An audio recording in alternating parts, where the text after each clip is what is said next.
Okay, let's jump right in. Picture this. You've got this high-profile conviction. Everyone's calling it a landmark, the first insider trading case for digital assets, and then poof, overturned. Kind of surprising, right? Welcome to the deep dive. Today, we're really getting into the weeds of a fascinating federal appeals court decision. This one just tossed out the fraud conviction of Nathaniel Chastain. He used to be a product manager at Opensea, and if you follow NFTs at all, Opensea is basically the biggest marketplace out there. We're basing our discussion today mainly on a recent Reuters article that really laid out the details of this pretty unexpected legal twist. So our mission today is to unpack why. Why exactly was this conviction overturned? And maybe more importantly, what does this whole thing signal for the future? We're talking about the law around digital assets, this idea of insider trading in brand new markets. It's complicated. It really is. And just for anyone maybe less familiar, NFTs, non-fungible tokens, they're essentially unique digital receipts on a blockchain, showing ownership of things like digital art, images, that kind of stuff. Right. Unique digital assets. Okay, so let's rewind a bit. What was the original story with Chastain? He's, 35 from Massachusetts, working at Opensea?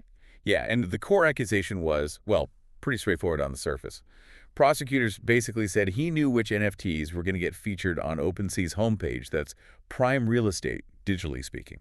Because that feature bumps the price, presumably? Exactly. So the alleged scheme was he'd use this confidential info, secretly buy those specific NFTs before they got the spotlight, wait for the price jump because of the homepage feature, and then sell them off. Simple but effective, if true, a sort of digital front-running? Pretty much. The court papers suggested he made around $57,000 doing this with about 15 NFTs, and he wasn't doing it openly. No, I remember reading he used anonymous accounts, right?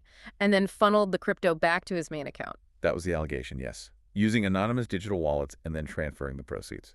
Classic money laundering pattern, often. And this all came out when? Back in 2022. Charges were unveiled June 2022. You have to remember the context. The NFT market was absolutely exploding then, like $40 billion annually kind of numbers, so high visibility. And the conviction itself came later. May 2023. Convicted on wire fraud and money laundering, got a 3-month sentence. And prosecutors were really trumpeting it, first insider trading case involving digital assets. A big deal, seemingly. Okay, so that sets the stage. Convicted, hailed as a first. Then comes this appeals court decision on July 31st. Thursday, July 31st, yeah. A divided second U.S. Circuit Court of Appeals in Manhattan just overturned it. Not unanimous, it was a 2-1 decision. And the core reason? It boiled down to, according to Judge Stephen Menashe, a rate for the majority, erroneous jury instructions. Basically, the trial judge didn't explain the law correctly to the jury. So it's not that they're saying he didn't do the actions necessarily, but that the legal standard for conviction wasn't met because the jury got bad instructions. Precisely. It's a crucial distinction. It's about whether the legal definition of wire fraud, as explained to the jury, was correct. And the appeals court said no on 2 key points. Okay, what was the first point? The first major error, according to Judge Menashe, was that the trial judge told the jurors that proving wire fraud didn't require proof that the information Chastain allegedly misused the info about which NFTs would be featured actually had commercial value to Opensea. Wait, so the prosecution didn't have to show OpenSea itself was harmed financially, or that the info was like a trade secret worth money to OpenSea? That's what the appeals court is saying was wrong with the instruction. For this type of wire fraud theory depriving the employer of confidential information, the government generally needs to show that information was commercially valuable to the employer and that the employer was deprived of its right to control that valuable asset. If the info wasn't valuable to OpenSea, the argument goes, how could Chastain defraud OpenSea of it? Okay, that's subtle, but I see the legal logic. It's not just about his personal gain, it's about the harm or loss to the company. It's exactly. What was the second error they flagged? The second one was maybe even, broader. The trial judge also told the jury they could convict if they found Chastain's scheme simply departed from traditional notions of fundamental honesty and fair play in the general and business life of society. Wow, that sounds incredibly vague for a legal standard. Right. Judge Menashe basically said, look, if that's the test, then almost any deceptive act could be criminal. Think about it. Lots of things might not be perfectly honest or fair play, but they aren't federal crimes. Yeah, that seems like a very low bar. Like, where do you draw the line? Forgetting to return a phone call isn't fair play, maybe, but it's definitely not wire fraud. Precisely. The law needs something more concrete, like intent to cause specific harm or loss, defined by the statute, not just a general sense of iffy behavior. Makes sense. But you mentioned it wasn't unanimous. Correct. Circuit Judge Jose Cabranes dissented. He disagreed with the majority and would have actually upheld the conviction, so there was still some legal disagreement even at the appeals level. Interesting. So what happens now? Does he get retried? Well, the case goes back down to the original judge, U.S. District Judge Jesse Furman in Manhattan. It's currently unclear if the prosecutors will try again, maybe with different jury instructions this time. And Chastain's lawyers must be pleased. Oh, absolutely. Alexandra Shapiro and David Miller, his lawyers, put out a statement saying they were pleased and that the case had been a miscarriage of justice. Strong words. So, stepping back, what are the bigger waves from this? You mentioned implications for digital assets. Yeah, I think this is where it gets really interesting for anyone watching the crypto or NFT space.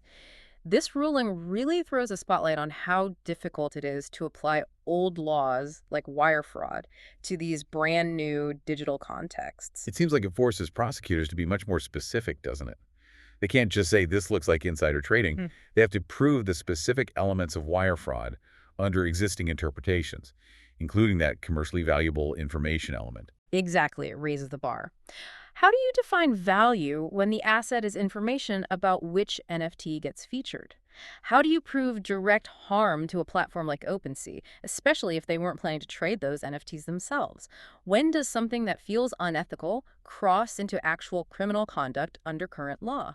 It suggests that maybe specific regulations tailored to digital assets might be needed, rather than trying to shoehorn these situations into existing fraud frameworks that don't quite fit. Could be. This ruling definitely sets a precedent, or at least clarifies the standard. Future cases involving alleged insider info in crypto or NFTs might face a tougher road unless prosecutors can clearly demonstrate that tangible commercial harm to the company or platform involved. It's not just about someone making a profit using non-public info anymore. Which is actually closer to how traditional securities insider trading law works, where there are specific rules about duties and harm. But NFTs generally aren't treated as securities. Yeah. Right, it's this gray area. So as we wrap up, this deep dive really highlights that tension, doesn't it? You have technology like NFTs innovating at breakneck speed, and then the legal system trying to catch up, applying old principles, finding they don't always map perfectly. Absolutely. The line between unethical behavior and provable criminal fraud is being drawn, and sometimes erased and redrawn right in front of us in these cases. So maybe the final thought for you, our listener, is this. In a world where digital information flies instantly and new asset types pop up all the time, how fast can the law adapt? And maybe more fundamentally, while we wait for the law, what kind of shared understanding of fair play do we need to build as people participating in these new digital economies? It's a big question.